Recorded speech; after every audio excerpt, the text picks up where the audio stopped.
Hi, welcome everybody. I think we do see a good turnout in Shesh notice.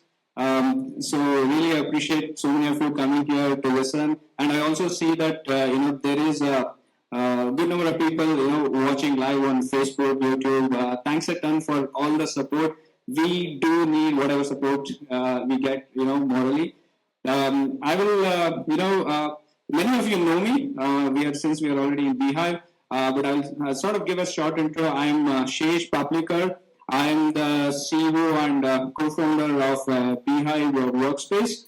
And so I think initially tell how I got into the startup world. As a background, I used to be in the US for a very long time. For about 8 years of my career, I was in US, primarily in New York City.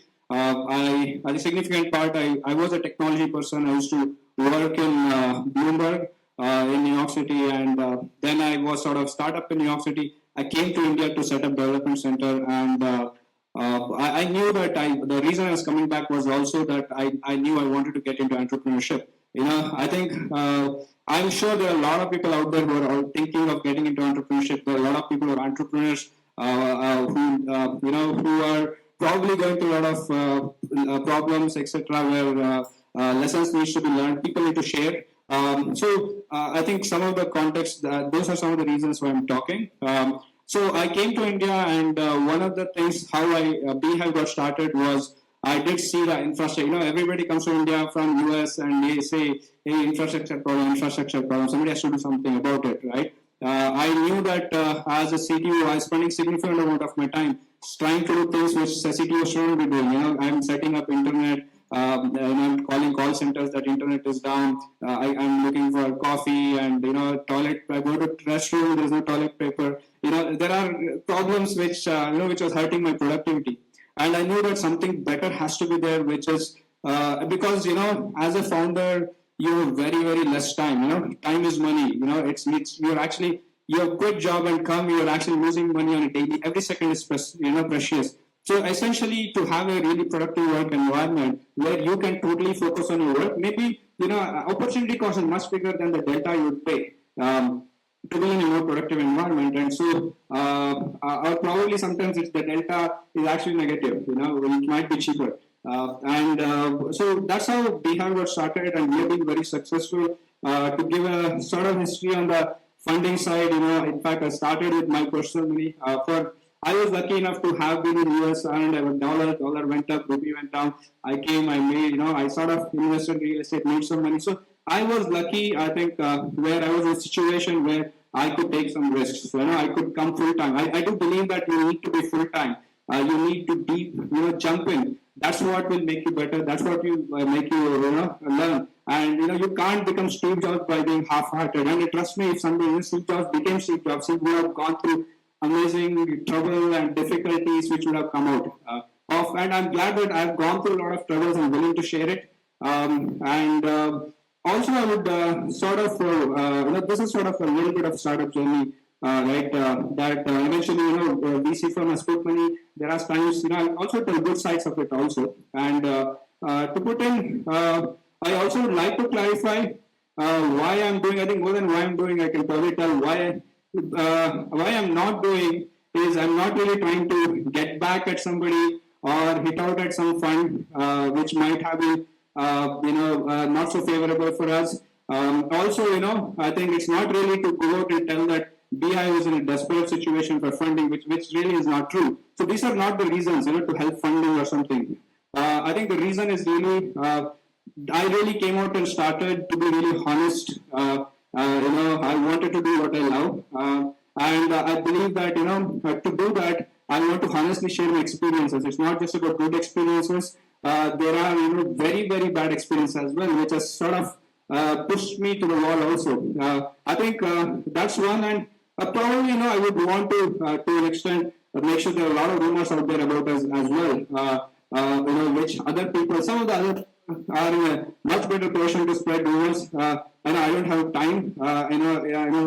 Obviously, this is on fire all the time as I'm a founder. So I think this is a platform which our platform is there. So I would like to clarify how things are, why some things happen in our operations, or it's a redemption to an extent. I think I would want to take off the pain and burden of allegations that sort of comes out on us, which a lot of founders do go through. And I think one of the things is I would also like to sort of work towards a culture where founders come out and founders speak up, right? I think founders go through a lot. I know that in India, especially in India, founders put their blood and sweat.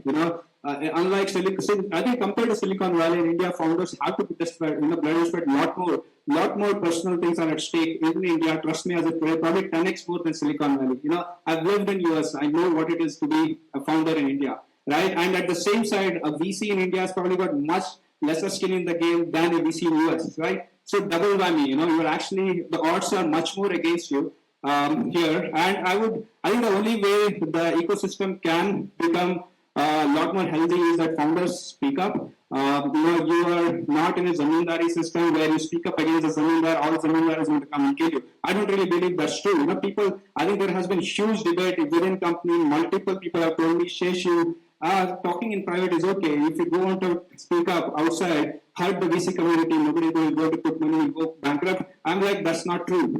I will not go bankrupt. I will fight. And I know there are good VCs as well. So I'm not really telling all VCs are bad. There are VCs who are not good, and what they have done we really need to talk about, and I really need to take it out of my chest. Let's start on a good note. I think many of you know that I probably want to name, but we do have a VC which has put money in us multiple times. And that has been probably one of the best. I think recently we got an award as Best VC of India also. And I've had great experience. Basically, I would say that having a VC on board is like a marriage, right? You really look at long term. I've seen the good side of it. Luckily, I somehow ended up in a random way. The whole fundraising is random. Who will meet, who will convert, right? So I was lucky to an extent that they were willing to put money, and they turned out to be great. They have supported me. I've gone through difficult times. They've supported me throughout. You will always face situations where you may not be able to pay salary. There are, some other allegations. So many problems may happen, right? And connecting to next level investors, and coming in, telling a lot of things. I didn't know so many things about India, and they invest in so many companies. They've seen it. So I've seen the good side of it, right? So I definitely, and I think good side of it, people keep telling. So I think so people may think it's a negative talk I'm doing, but really, it's really about also about talking other things which people are scared to talk about. I think by my nature, I'm not scared to talk about things.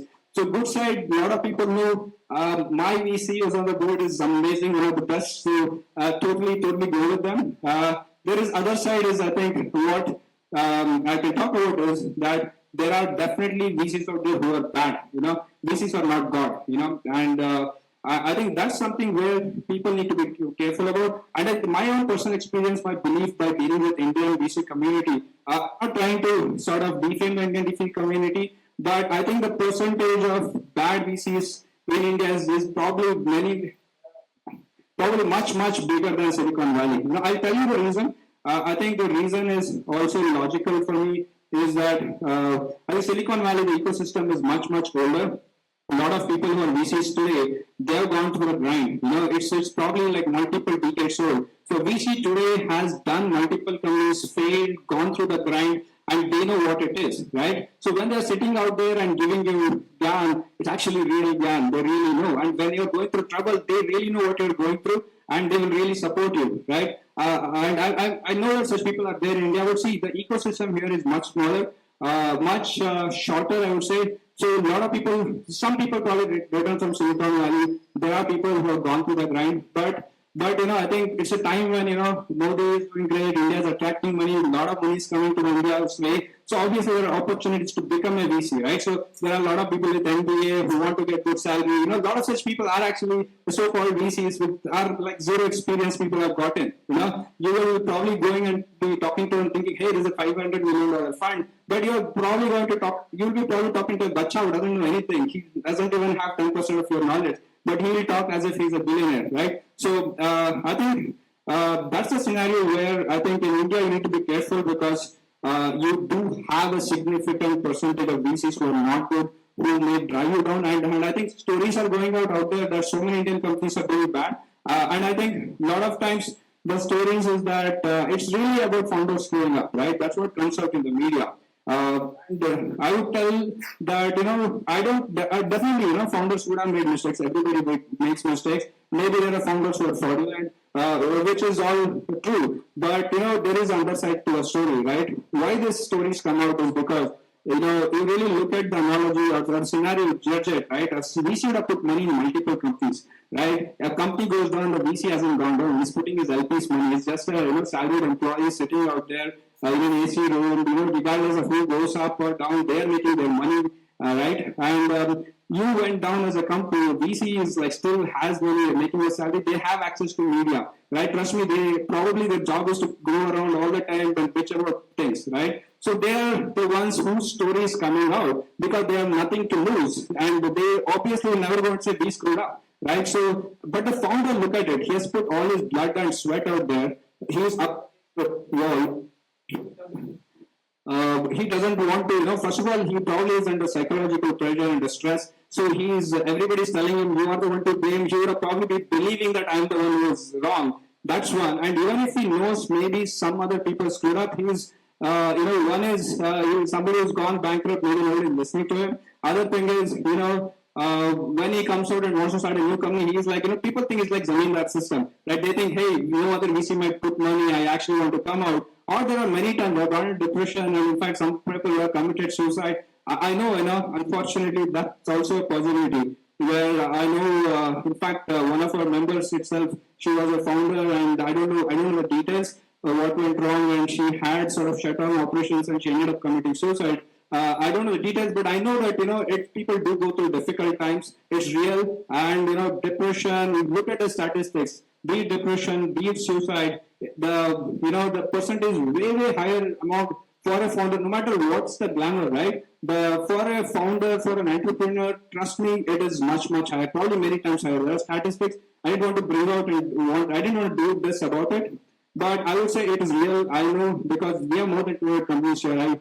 I talk to, startups day in, day out, I deal with founders. I know that outside they're smiling, a lot of them are probably, struggling inside. They don't know what to tell because they don't want to paint a bad picture out there. If they really speak up, they're scared that, maybe their employees will leave. Maybe the one who's putting money will get scared. And, and probably there are 10 people that are told, don't do a startup to them. And now they'll come and say, hey, I was right? So, they're really scared and to come out and speak. But the reality is, if you come out and speak, that's when you come out of your depression. That's when you come out of your suicidal thought. Because when you keep talking, you'll realize, you have been made to believe that you are at fault. But you'll realize, wow, probably I was fault for 20% of the things, but there are so many people involved who are at fault much more times, right? And interestingly, I would say VCs can be at fault bigger time. Again, I'll tell you statistical, right? 90% of startups fail. Statistics is out there, right? But I don't really think it's true that 90% of real small businesses fail,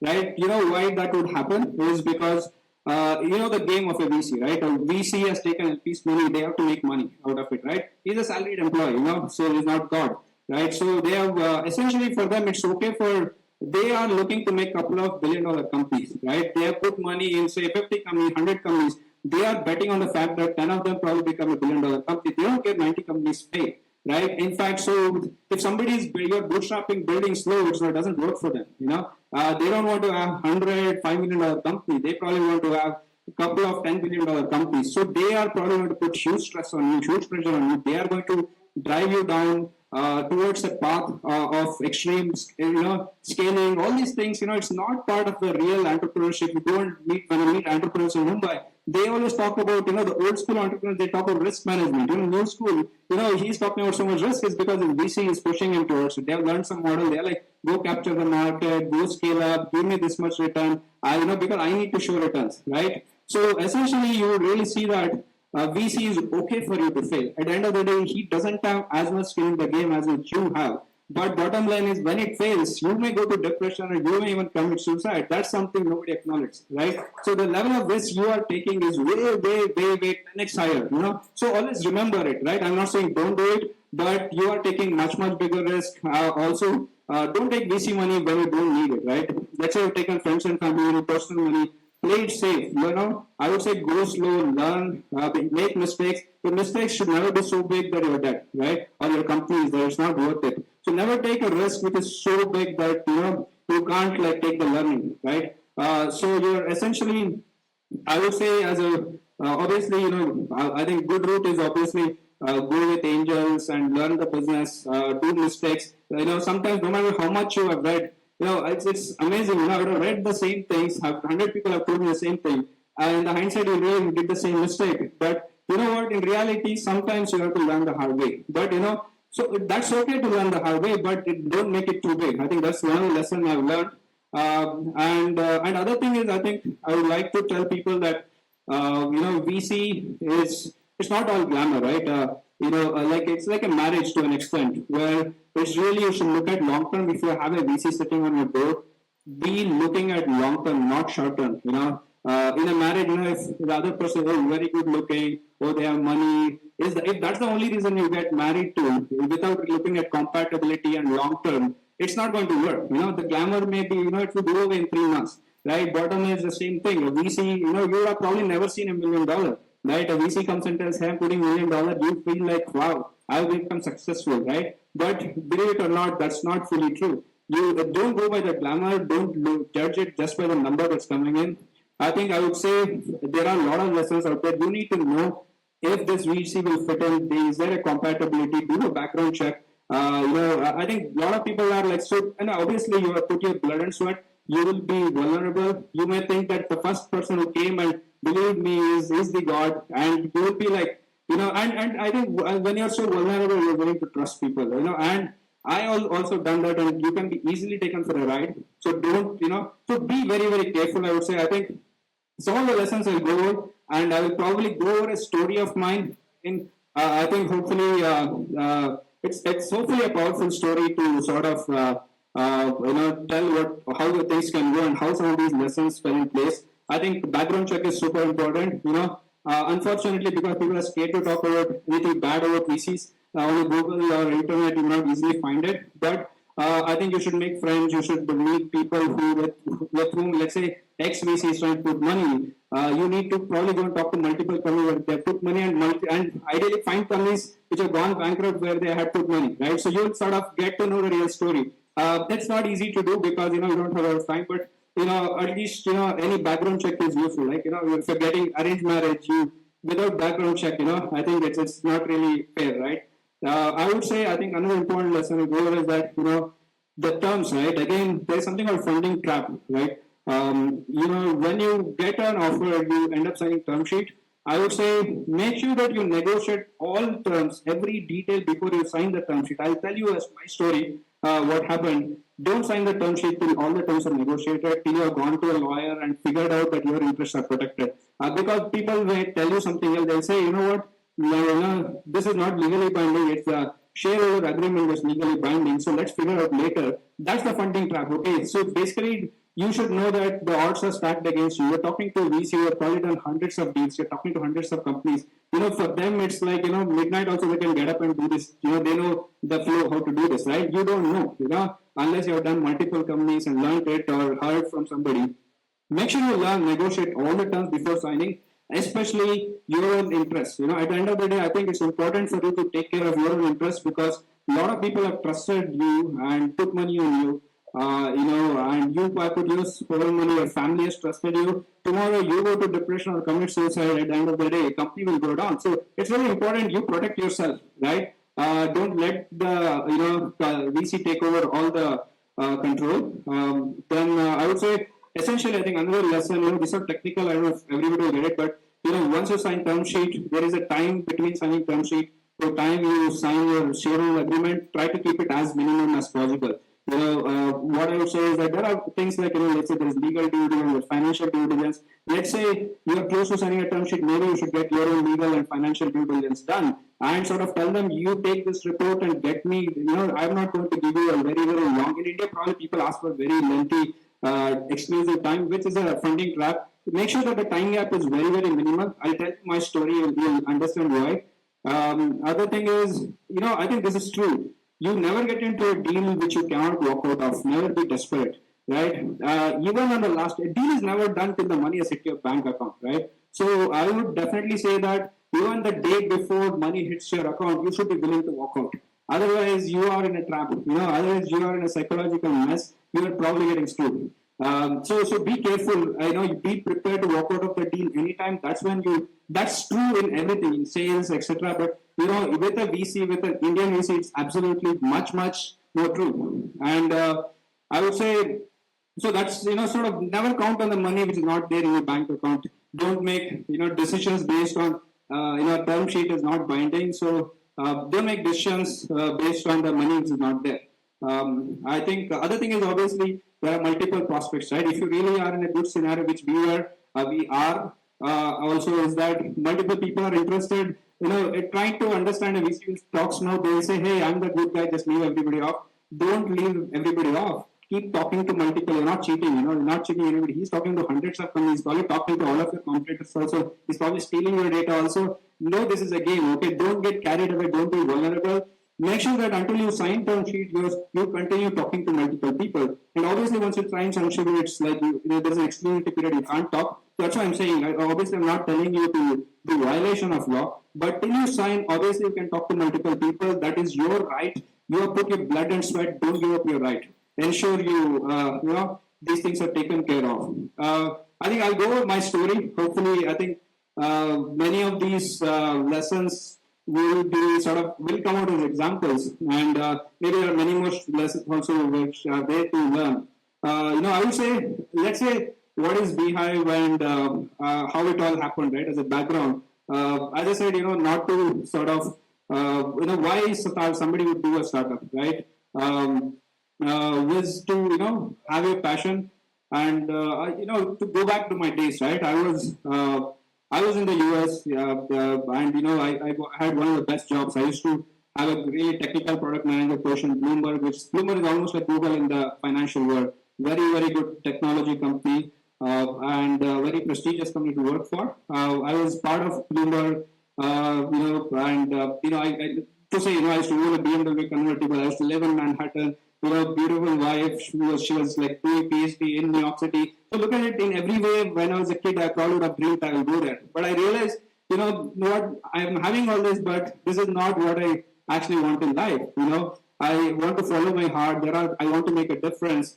Just leading a comfortable life was probably not meant for me. I think many founders would sort of understand this feeling, right? There are obviously many more people who are happy with it. It's good for them. But, some of our founders are like, that's not what I want. I realize that's not what I want. I want to follow my heart. It's okay to take risks. So I sort of bet on the fact that, I do have that capability. That's the problem. You never know you have the capability, right, until you try. So, but the thing is, as you keep trying, as you manage your risk, your capabilities will also increase. The more you stretch, right? So that's also true. So I did take the risk. I sort of became CTO for a startup in New York City, which was a big risk. I was on the way to get green card. Sort of took all the risks, and everybody was like shocked. Hey, somebody is getting green card, you leave and go to a startup, and I'm like the first employee.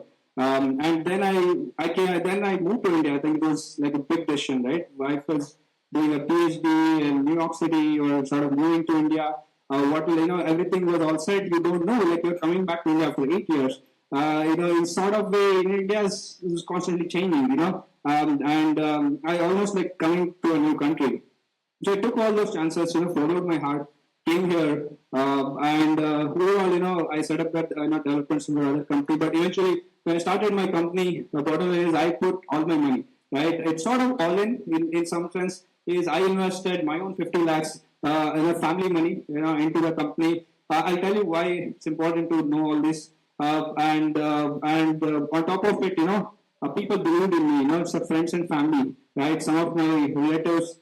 Some of my closest friends whom I can always count on, they put money into the company. And they're like, Shesh, it's not about the idea. I believe in you, right? This is such an early stage. I believe in you. That's why I'm going to put the money, right? So, about 1 crore, friends and family, a lot of them from US, they put in money. Hopefully for them, it was not, even though you would always tell them, never count on this money, you should be prepared for it to go bust. I did give the disclaimers, but that doesn't help, when it becomes stressful, that doesn't help. So these were some of the history of I started. So luckily, I had the control from day one because it was my money and my friends who have put money on me. They are not sitting on the board and asking me different questions, even though actually they do have the skin in the game. It's their own hard-earned money. So as a journey, it started, and I was very lucky to an extent. Some really well-known angels sort of came in. Like some like people like Raghunavan of Taxi for sure. Aryan, but I was sort of got familiar with the ecosystem here. Rajesh Rai, a lot of great people. Sort of, maybe the luck was on my side. A lot of people came in, they put the money, and I was able to sort of build it out, and my timing was right, or things had to fall in place for whatever reasons. It started falling in place. We started growing, and I started getting amazing set of employees. Anyway, let me not name. I think professional fund came in, great fund, which is all out there in the public, and they've been very helpful. So the journey was always amazing. It felt like wow, everybody should do. I think maybe there was a time when I was saying, if somebody asked me, should I do a startup, I'll say, yeah, go for it, right? Which is not necessarily as one side of the story, right? And then I thought, wow, I've probably gone to the stage where that 90% failure would happen. I've already crossed that. It's an illusion, right? I sort of started thinking, well, so much money has come, they won't let me fail. Brand name is there, great employees. I've been following all the rules. I've been following, Paul Graham. I'm following Steve Blank, inspired by Steve Jobs. It seems like, wow, everything is dream come true.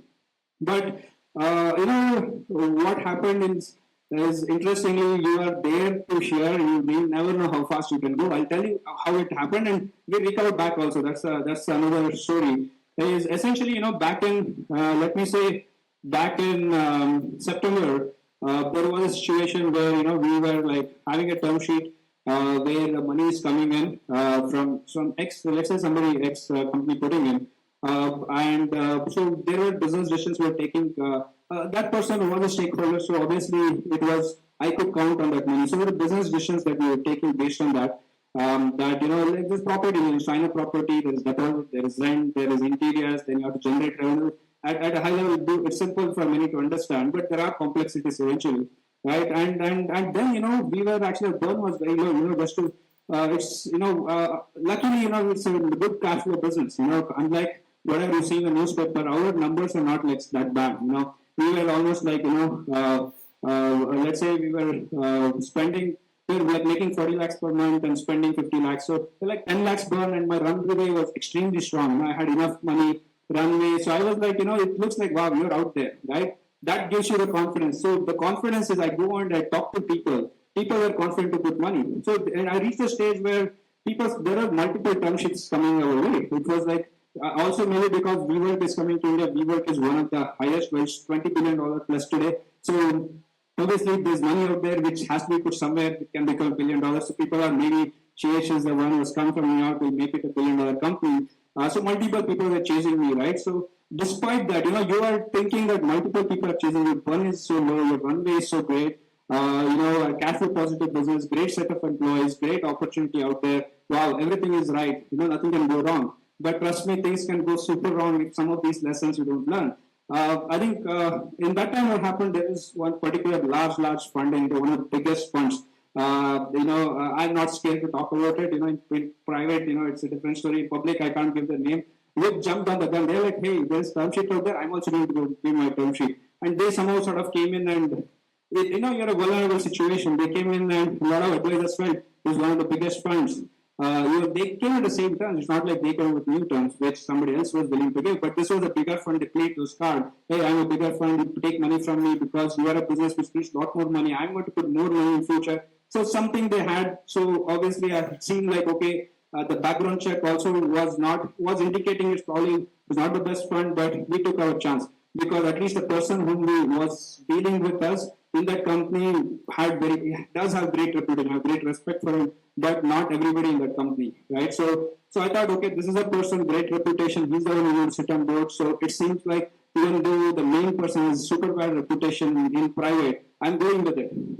But things can change. So we started really in that scenario where I think what really happened from there was to an extent a lot of downfall, right? One of the things is that I ended in a scenario where I did not negotiate all the time. They said, hey, okay, some junior person was put in to further deal with me, who was like, I mean, I don't have many good words to say. Really zero experience, no knowledge, and doesn't even respect founders. He doesn't understand how much blood and sweat I've put into this, right? And you would initially come in and say, let's go ahead. I think you need to close it fast. Let's sign the term sheet and, let's solve the legal process. Everything start. It sounded logical. I said, oh, and they're like, yo, we are the most founder-friendly company out there. We'll sign the term sheet. And you know what? Term sheet is not legally binding as well. It's a shareholder agreement which is legally binding. Let's negotiate later, right? That's the beginning of the funding trap, So I said, wow, it makes sense. Go ahead, signed it. But you know what? I didn't realize the fact that once you sign the term sheet, you are in a trap because you can't talk to anybody else. Everybody else who's doing a term sheet is out of the picture right now, right? You have signed a term sheet, and obviously a startup is burning, so every day is like precious for you. So that was one big mistake I did do. And other thing is I never ensured there is a shorter time gap, which I wanted to get the money quickly. I think this is something maybe the person who gave the term sheet didn't mean, but he did tell one-to-one, that Shesh, I believe in you. I believe in your team. This is what we invest in. We are the kind of money you're putting in. Let's say 10 crores is sort of. It's not as is a money which is or that range. It's not a big money for this kind of large fund, right? For me, it seems like wow, it's such a big money, right? But in reality, assume it's done deal. Let's look at business. Make sure the competitors are coming. Let's go ahead and build the business. Let's make business decision. Money is in your bank. I would have put it today, but there are legal processes and all that, so I can't put in. Go ahead, Shesh. So I was like, under a different pressure, right? Wow, now WeWork is coming, so many things happening. These guys, it's not like unknown guys, like a popular guy, many people know. He's telling one-to-one, he trusts me. I need to deliver. I started making decisions, right? This was a mistake. I started counting on money which is not there in the bank account, and made decisions, like say hiring some people at higher salary, let's say, signing up properties which does need money for 8 years, which is not there in my bank account. So there are things I did, which eventually put me to a position where, I'm burning 10 lakhs per month. Suddenly, in no time, I'm actually burning 44 lakhs per month, right? And the money is not there in your bank account. And the earlier term sheet, which actually there were some who was supposed to put money, who was 100% going to put money, his term sheet got cancelled, and that person got merged to the new term sheet. And that person is like, I can't put money till this person also puts money because my LPs will ask me, which is really logically right thing to say, and it is true also. But the point is, it started dragging, right? So again, there are a lot of crap out there. The lawyer that comes in, he makes money by hour, right? The more he drags, his interest is not to close it. His interest is to drag it. The more it was probably one of the worst law firms I've dealt with ever. Zero, again, people who are just password people are actually going to companies that copy pasting and telling you to do these two solutions, right? So again, I didn't realize I got stuck in a situation where my burn rate has increased, and now I am actually desperate. That's what I realized. Now I realize I am not able to talk to other people. I am in a situation where my runway is almost just gone, and these guys are. And now the junior guy is like negotiating. So there are things like I think it was very clear for me that I put that 50 lakhs family money. That's that's like an angel money, and I do have founder money goes through vesting, but founder money is different, which obviously the vesting schedules are there, which is fair, but I think there are unfair things which would say that your money of 50 lakhs doesn't count. All your shakes, just put it back to the pool, right? So go back. Essentially, you can go back to zero. All the money is not there, everything they'll argue against, right? Which is true or not, I don't know. I say, hey, 50 lakhs is big for me. They say, hey, Shesh, there are founders who put 5 crores. They've also agreed to put it back. What's the big deal with you, right? And now the problem is, that's the thing is that I'm not in a situation to walk out of the deal, right? Others have gone away. Now your burn has increased for whatever reason. Now you need to close it. I really started making bad decisions where I started agreeing to these things. I'm like, if this is what it takes to close it, okay, let's close it, right? And there are multiple things where, unfortunately, you start making those decisions where your control starts going away, which is not good for anybody in the long run, not even for the VC, I would say, because I know this particular VC firm, most of the companies that put money have probably gone bankrupt because they, which is true, some of the biggest bankruptcies today is probably being driven by this company, where people are scared to talk about because they're taking away the control from the founder. And the people without any skin in the game are coming, some people sitting in AC room making salary, they are coming in to drive the company. They will just drive it down, So I started losing control of the company. I didn't realize what's happening, and all I'm thinking every day is this has to close, this has to close, this has to close. And now there's a lawyer sitting out there who's like, I want to make more hours, more hours, more hours. It's not closing, right? So, where I was in September, now in October, November, December, there's Diwali, various things, they are not at all closing, right? And it comes to January, they're not closing. I'm like, I probably have lost I've lost more than 2 crore possibly, as an opportunity cost. I signed a property, believe it or not, and I think as a reputation now, everybody is doubting what's happening, right? It's not just the money, right? Your employees' morale is going down. You have recruited people with certain plans. You would have shown them the dream. They're like, what's happening? I'm just coming and going, drinking coffee, right? Suddenly your employee morale is going down. Everything is like, which is on top. You realize everything is going away. Then you start getting into disastrous, thinking. Yeah, what's called catastrophic thinking. I think it's important to talk about it. I think I really got into a situation where I would say, I would honestly admit I actually got into depression. Because I thought, if they put money, I'm surviving. If they don't put money, company's bankrupt. And you know what? I put all my money into it. 50 lakhs I put. And I'll tell you the scenario, right? I put my 50 lakhs and I was drawing very less salary. Probably my yearly, at least I should be making 20-25 lakhs per year to, sail through just my living expense. My wife is a scholar. She is pursuing postdoc, etc. Obviously, we were not she's not somebody which is chasing money. I didn't have enough backup. Now, I burnt a lot more money. I think in last 2 years, probably at least 30 lakhs more I burnt. And on top of it, believe it or not, I had to go and borrow 90 lakhs to put into the company on my personal liability to save the company, to pay salaries on time. Everybody's waiting for salary on time, but they don't know what I'm going through, right? So now suddenly your stress is building up, and you're becoming more and more desperate. You don't want the deal to fail. You are almost like pushed against the wall, right? I think I did get into the situation where I thought, it seems like, there is no way out. Unless they put the money, I'm dead. I was trying to now think, where was I? I was in US, I was working in tech, I had great offers, even Google or Amazon, everybody used to call me, can you come and join? Now a failed CEO, who wants a failed CEO, right? I mean, that's what I was thinking. I think maybe there are people who want failed CEO, but at least your mind is thinking like that, right? You are going to become a failed CEO, your money is done, you have, probably now it's like, not a very big house we live in. I started telling my wife, I think we have to go to a smaller house now. We can't even afford this, right? Probably, from BMW I already come to Toyota, and I'm thinking probably have to sell this also, right? And then you have those liabilities. You have 90 lakhs to pay. How I don't know, right? I'm taking decision to save the company now. Those guys are taking personal check and coming on you, right? Now I'm in the severe stress. There are loans that's coming in. The business goes down. I don't know how many vendor payments are going to get defaulted. It's India. Bottom line, you don't know who is going to chase you. You'll probably be fighting cases. Your reputation is probably gone. A lot of your customers who have been loving us will start telling, hey, this fellow is a fraud. Another fraud founder, right? That's probably what's going on. And that's the way my mind was working. Just to tell you, maybe this is all not true, but mind gets locked, right? You got pushed to a corner where you need to believe that everything you are responsible for why the company came to here.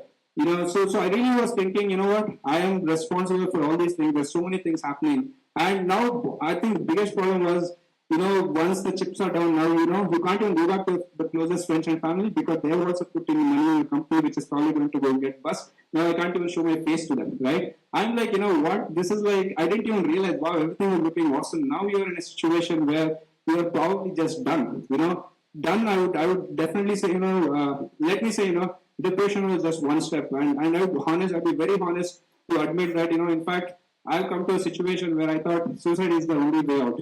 I'm never attempted, so I definitely tell that, I'm not like a suicidal person or something, but trust me, as a founder, you're pushed to the wall. I think many founders might relate to it. I started thinking day in, day out that, hey, if they don't put the money, I probably have to commit suicide, right? That's what I'm thinking, because I can't face the employees who have to let go. I don't know if I have to pay rent. I come to office, there are security people, there are housekeeping people, they come from so many different places, people from Nepal, Orissa, they are like, hello, sir, they're bringing me coffee, tea. I'm like, what will happen tomorrow? I can't pay salary, right? That's what is going into my mind. He doesn't know that. I'm day in day out thinking, this is obviously it's catastrophic thinking, which I think that's important to speak up, because at that time you're afraid to speak up also, because you're still counting that money has to come. I'm so now starting to pray, oh, somehow that money should come. I don't know. Even though I believe that money won't come, I actually knew that money is not going to come because it's got delayed so much. But somehow, somewhere I was thinking, hey, this everything is for good. I'm not going to fail. The money will come. My wife would every day say, Shesh, I know it will come. I know it will come. I really believe it will come. I was like, he's probably innocent. I really felt like, I don't know what's happening. But in fact, I would say, I would say, when I say suicide, it's not like, I would say it's almost probably I've spent like 5 to 6 weeks where I thought about suicide at least 10 times a day. I would say it's not so simple, right? Day in, day out, you're waking up. The only thing, you can't go to office, you can't concentrate, you can't listen. Your focus is gone, the concentration level is down. You read about it, right? Obviously, it's not necessarily my mistake, but you're really in a situation where your confidence is down. Now, it starts flowing from the top. You start losing control in the company. Like, people will stop working. People will be very motivated. Some of them will start coming at 11 o'clock, start going at 4 o'clock. Now, I can't even question. I'm in some other zone, right? It starts showing in everywhere. The health of the company is going. Rumors start out. People start calling my employees. They say, I heard Beehive is probably going bankrupt, right? You're facing all this situation. You're desperate. And finally, we had to go and push them for an answer. Are you putting in or not? I really realized, sitting in uncertainty is not good. If I have to die, let me die, but let me not keep thinking about dying, right? So that's, finally I thought like that and somehow pushed for it. You know what? And they came up with like the shittiest answer, I would say. They highlighted a risk which is so true in Indian startup. In an operational heavy company, there are risks, nothing without risk. A risk which exists in almost, I would say, all our competitors have that risk. I would say cafes in India funded, like including Starbucks, they carry similar risk. I know hospitals like be it Cloud9, funded by PEs, etc., carry such risk, be it Mastkalandar, be it social. I know all these companies carry these kind of risks, because you are dealing with real estate where everything is not clean, right? How many properties in Bangalore are 100% clean, right? You know the reality. This is not true, and I'm not building these properties, right? So essentially, this is the market, and the decision, if I have to play only in clean 100%, I should have stayed indoors, right? Bottom line is that somebody is sitting on a spreadsheet, it doesn't really know the reality. And I strongly believe that probably they had to possibly just pick a reason. They realized for whatever reason, I don't know, maybe they felt WeWork was going to kill us, maybe they felt, oh, innovators come, it's a YC company, maybe they are going to kill them, maybe they want to put money there. I don't know what is the reason, but at the end of the day, they will never tell that, right? They will always find a fault. You do legal DD on anybody, do it on the Reliance or anybody, you can always find a fault, which is, and you can tell, what? You are a founder, you're running this kind of a company, you don't even know about this risk, On day one, you should have come and told me this, right? It's complete bullshit. But I thought, wow, I made such a big mistake. I don't even know. I was in like depression, right? I'm like taking it. And finally, I thought, what they said, finally, okay, you're not going to put the money. And believe it or not, that was the best thing to happen. I came out of uncertainty. I realized, okay, probably, what's the worst that can happen, right? I was like, instead of dying, let me see what can be done, because I know for sure, okay, if I die, company is going to die. My wife is out there, she has done so many sacrifices. I'm looking at my employees, so many have left. The co-founders will come at 1/3 their original salary. Friends and family. At the end of it, I realized, what? Not everybody, all of them should not be really losing money. Maybe something can be done. So I really started, I think that's when I started unlocking. I said maybe something can be done, something can be done. I realized one should maybe let me start going back to angels, right? I would have never thought, I'm already thinking angel is all out. I'm in a completely different zone. I'm doing series B. So it has completely gone out of my mind. But I realized angels are out there.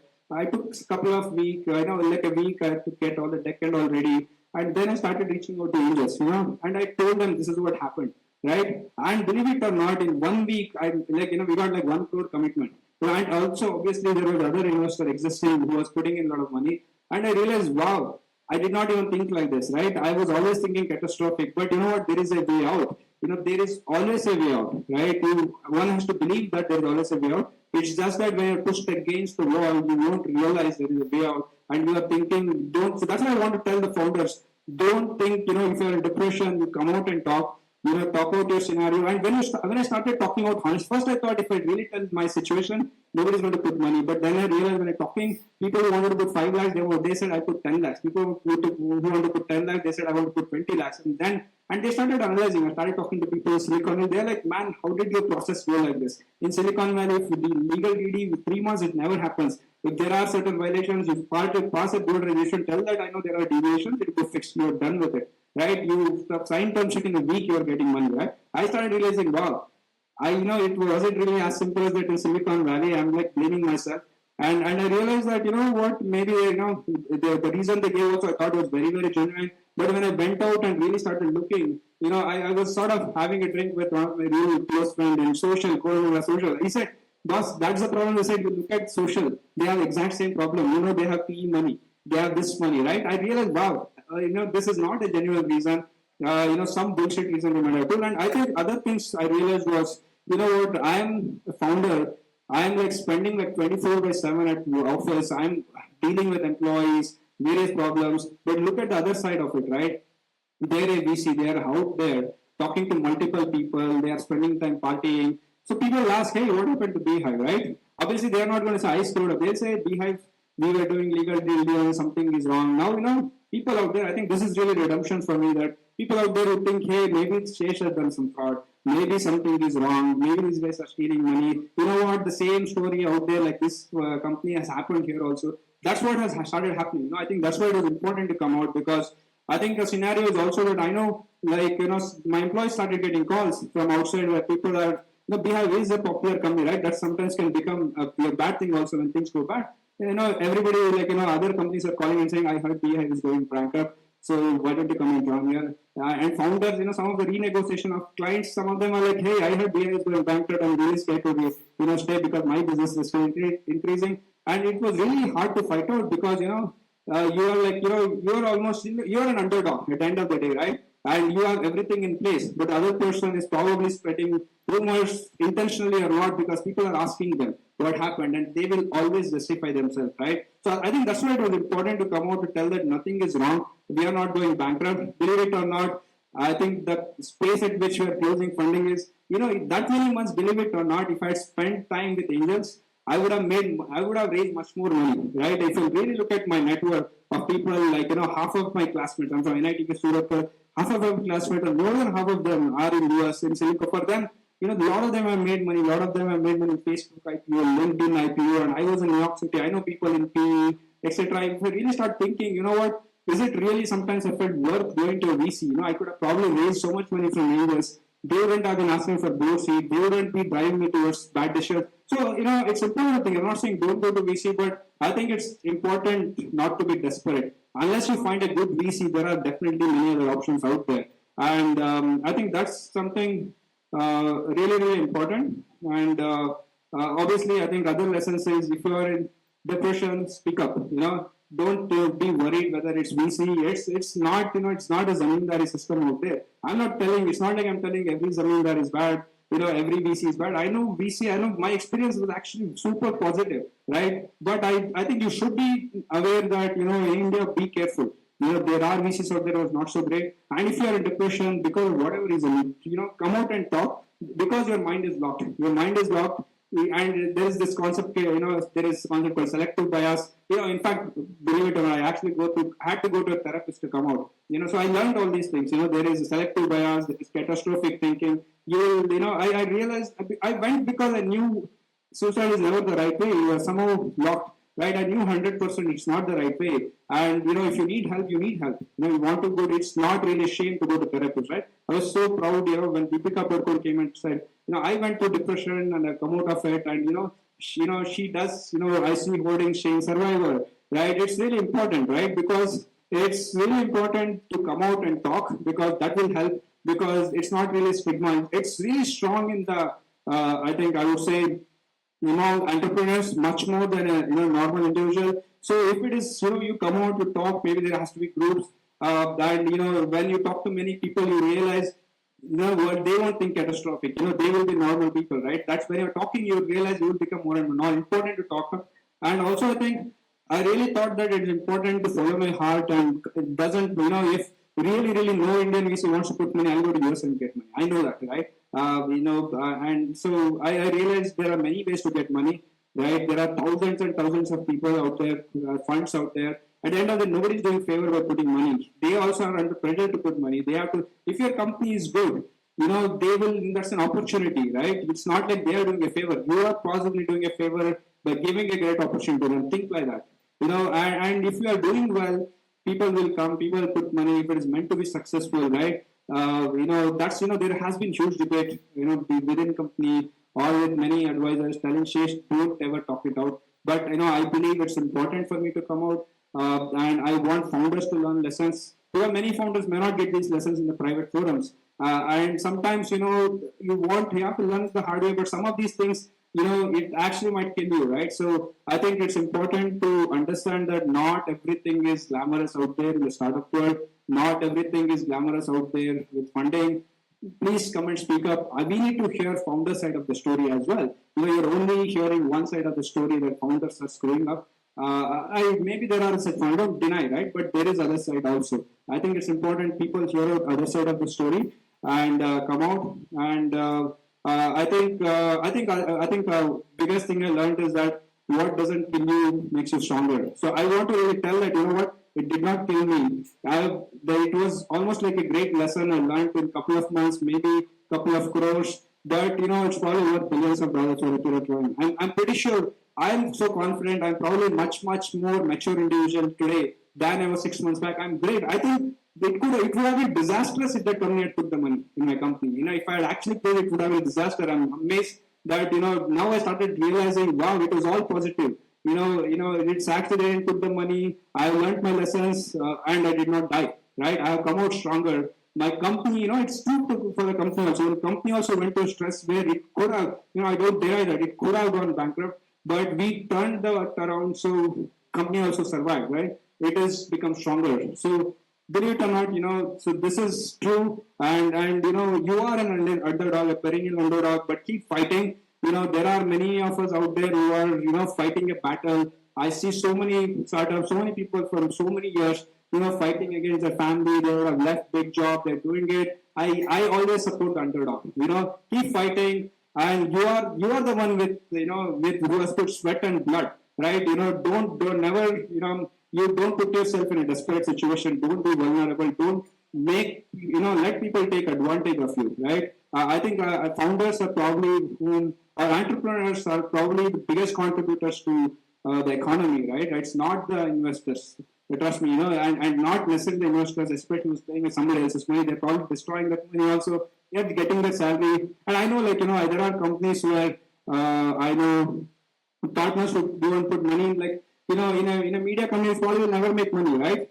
I really think, why are people putting money in this media company which is not making anything? Then I realized, because you put money in the media company, the particular managing partner might be getting huge publicity, right? It's super conflict of interest. You're burning up your LP money for your own personal gain. And believe it or not, I also see this company or many companies, they grow, and in fact they told me also, right? They told, this is Silicon Valley Funda, right? The Silicon Valley Funda is that you put, this is from Paul Graham, right? I follow Paul Graham, is genuine. Paul Graham is genuine. Steve Blank is genuine. These are the two people whom I follow the most. And Steve Jobs for inspiration. I don't have rules to follow from him, but a very inspirational leader. I think there are a lot of things they say, right? I think Y Combinator says this, that I invest in team, not in the business side, because if the opportunity is there, if the team is great, and if they are allowed to stick around, they are going to build a big company, because you have to pivot around. Right? Startup is not like a waterfall model. You're not like executing blah blah blah blah blah business plan, right? You are do something. Everything is an experiment. You're doing something. You're looking at data. You pivot around. You may stick around as a team. You may even start as something, and you might have become something else, right? Slack started as like a video game company, and today it's like a chat company. Essentially, a team is really important. So people will give you those funders. I know some of these people who are part of the company which sort of almost destroyed us, the fund also, they will go and talk like Silicon Valley. I'm the biggest supporter of entrepreneurs in India. I started putting money where nobody was putting money on entrepreneurs in India. Believe it or not, it was not that person's money. It was somebody else's money. That person saw the opportunity to come here, and I backed the investors. We are the most entrepreneur-friendly company, because we support entrepreneurs. I believe And that's what they told me. I'm putting money because early stage, because I believe in Shesh. I believe in your team. I believe in the opportunity. But look at it. It's still the same. I'm still the same Shesh. It's still the same team. It's still the same opportunity. Why the hell are you talking about operations risk? If you believe in these, if I'm pivoting around, I know how to manage operations risk. I have enough connections. Why do you? It's bullshit, right? You talk all the bullshit, walk your talk, right? They don't do that. And I think, and it's so easy to takes, fundas, go to them 99% of time. That person will only talk, I'll be writing down the fundas. 1% I only talk something. I come home and I realize I already read it in Paul Graham's book. I know there are startup owners manual. You can, hackers and painters. Probably these two will give you almost all the fundas you need in life, as a startup. So I don't need all that yarn. If you really have to support, you really come and support. Don't project yourself as something. And I know, right? I mean, it starts, you start looking at the culture of that fund itself. If I see the culture is very bad, is because they are not genuine, right? They are trying to build, like, say, Y Combinator of India. Bullshit. You try to copy their concept and try to put in here. They have a cookie cutter model. They put this much money. They find 100 companies. They support the founder. Somebody will go and become $1 billion company. It's like, you're not going to build the Y Combinator for India. Paul Graham actually built many companies. He is genuine. He really, really knows. I am going to book Paul Graham's book and can I build Y Combinator of India? That's not going to happen, right? I know. I think I would like, maybe there is some anger in me, but I know that people who are not genuine, talking like putting money in media companies, spending on PR. I'm the underdog out here. Maybe you have all the access. Don't keep projecting yourself as God, because you're not, right? And I think underdog like me is not scared. I probably know more life lessons than that person. I've faced death and I've come out of it, right? I faced depression, I've come out of it. I've learned a lot of lessons. I probably would have learned a lot more lessons 5 years down the line. If I become, I do 5 companies, I become VC tomorrow. Maybe I'm more genuine, right? But believe it or not, you really see how many companies they have done. If somebody is giving you a lot of funda, maybe somebody has done one company in Silicon Valley. Again, it's very different. Silicon Valley, if do a startup, from day one, you probably have funding. You're probably still a salaried employee. You probably are looking at some product. Maybe it became successful. Being an entrepreneur in India, right? The risks you day in, day out, you deal with politicians. If you are an operationary company, you're putting your blood and sweat. You don't know who's going to call, when you need to deal with cops. You don't even know when, you park your car legally somewhere, somebody can come and fight with you, right? And beat you up. And, I know somebody went to police station, one member, you have to go and get him out. I know how to do that, right? So you are the one you're learning, right? So India, it's not as easy, right? And be prepared for it. It's India is operationally heavy. And you have to be, little bit like old school entrepreneurs, slightly slow, learn the trades of the trade. Operational risks are multiple. Opportunities are great, but you can't just copy Silicon Valley here, right? Keep understanding the problems out here. Don't keep listening to somebody's fundas out there. Okay, listen, write down, come home, throw it out. Go read. All you need is Hackers and Painters. All you need is, Startup Owners Manual, Post-Structure Epiphany. These are the books that has documented everything. Follow, you don't need anything more jam, right? What you need is when you're down, your chips is down, they should probably come and tell you, your chips, they should come and tell, don't go to depression. You are actually a great person. That's why we bet in you. What do you need? They should be supporting. This is what they need to do, but they don't do that. When your chips are down, they'll probably, when you're down on your knees, they'll come and, they'll come and kick at your face, right? These are the kind of people who are completely fake. And I think I would definitely say that, it's probably a tipping point. Maybe I'm the beginning. Hopefully, it's a tipping point. My bad time has ended, and maybe that person's bad time has begun because multiple. I think a lot of money that person has put, this a fund has put. It's really, I think, some of the biggest bankruptcies possibly going to happen in India might happen through that fund. Right, so I think LPs also need to question, right? Don't look at the gun. What are they doing? If they're always saying that founders fault, why the hell are you a VC? What are you doing in the board? Month to month, you are also driving the decision, right? You are also looking at the metrics. You have financial control. You should be knowing. Don't go and give reasons, right? And basically, founders, if they come up with ideas at the end of the day, board has to approve it. Board has to throw initiatives, right? They are also equally responsible. Probably for strategy, board is even more responsible because founder is 24/7 on the ground doing things. Maybe his mind is not working. And I would blame it, at least make it 50%. 50% of time, maybe founders are at fault. 50% of the time, probably, these so-called VCs who are sitting on the board are also at the fault. I think LPs, and they have no skin in the game. I think LPs should realize that, what they should really question their investments. They should really question if things are going bad. A lot of companies probably, I think, are going bankrupt, are going to stress, etc. I guess maybe it's required. This is part of the process. It is an evolving system. As of today, it's not like nowhere close to Silicon Valley. If you think that multi-billion-dollar companies, many are going to come, I think they're far, far away, right? Because the system, it's a natural cycle. The system has to evolve. It's a natural cycle, and I think me coming out, hopefully, I hope that I'm not going out and suddenly going bankrupt. And I think I still have friends who believe in me, who put money in me, and I think I would say that it's important founders do come up. I think let's be honest about what we feel. Even if your VC comes, if you are not happy about what they're doing, be honest. Tell them, this is what I was expecting. Why did you do that? You are on the board. Why did you not ask me for my reports? Why did you not look at these things? Why do because I'm on the ground. I don't know. I'm like always burning, right? Whatever is burning, I'm putting, fire, I'm dousing the fire all the time. You should question them also. It's also their responsibility to ensure that your company has better management, better functioning, better reporting system, because these things are not burning, right? Unless somebody is asking for it. You will, what is burning is like, hey, my members in a police station is gone, that's burning, I'll go and solve it. I will keep doing these things. But I think it's important to question them also and have expectation. It's like a marriage, right? It's a relationship. And it's important to speak up. And I think we should have healthy debate. Let's not assume that we are in a feudal system. Let's all speak up, and I believe this will eventually lead us to a scenario where a lot of bad diseases are weeded out, better and better people come in. It's a constant process. Let us all contribute to it.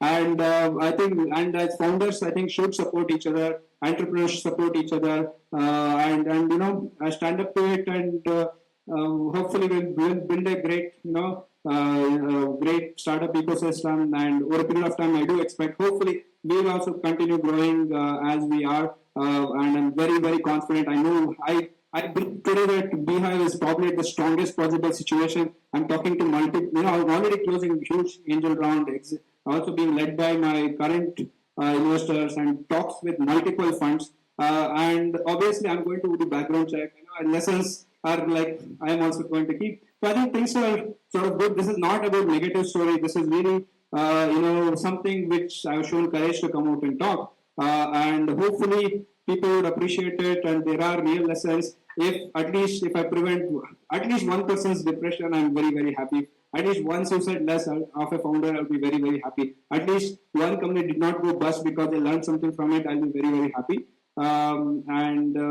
People come in, thank you all so much. I think I spoke out my heart. Thank you so much.